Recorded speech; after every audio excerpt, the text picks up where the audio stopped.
habayeho umukobwa w'inkumi akitwa Bwiza, kandi akaba mwiza koko. Umuntu wese wamubonaga yumvaga amukunze, ariko nyirakuru akamukunda by'akarusho.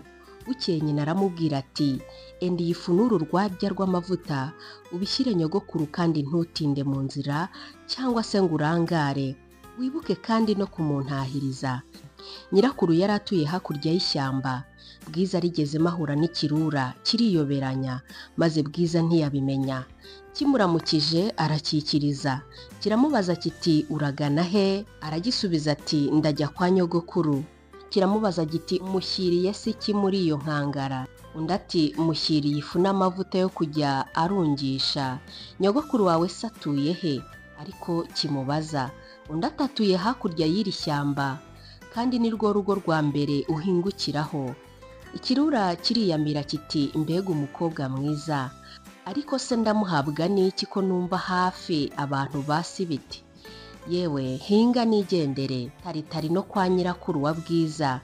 Maze kimutangayo, gihondagura ku rugi. Umukecuru abyumvise aravuga ati yewe kindi kiti ni Bwiza, nkuzaniye ifu n'amavuta. Umukecuru ati cinjira nta mbaraga mfite zo kubyuka. Ikirura kirakingura, kiraboneza no ku buriri, maze kimumira bunguri.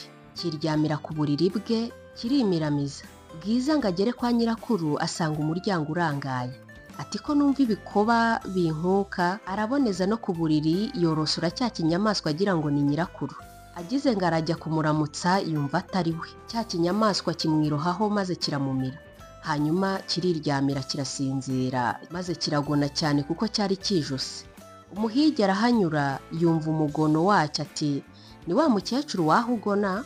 Nibwo yinjiye mu nzu ku buriri asanga ari ikirura. Icyo kinyagwa yari yaragihize cyaramunaniye, yanga kukirasa maze yenda inkota ye agisatura inda. Amaze kugisatura asangamo wa mukecuru n'umwuzukuru we, abakuramo ari bazima, maze nacyo kigwaho. Sinjye wahera.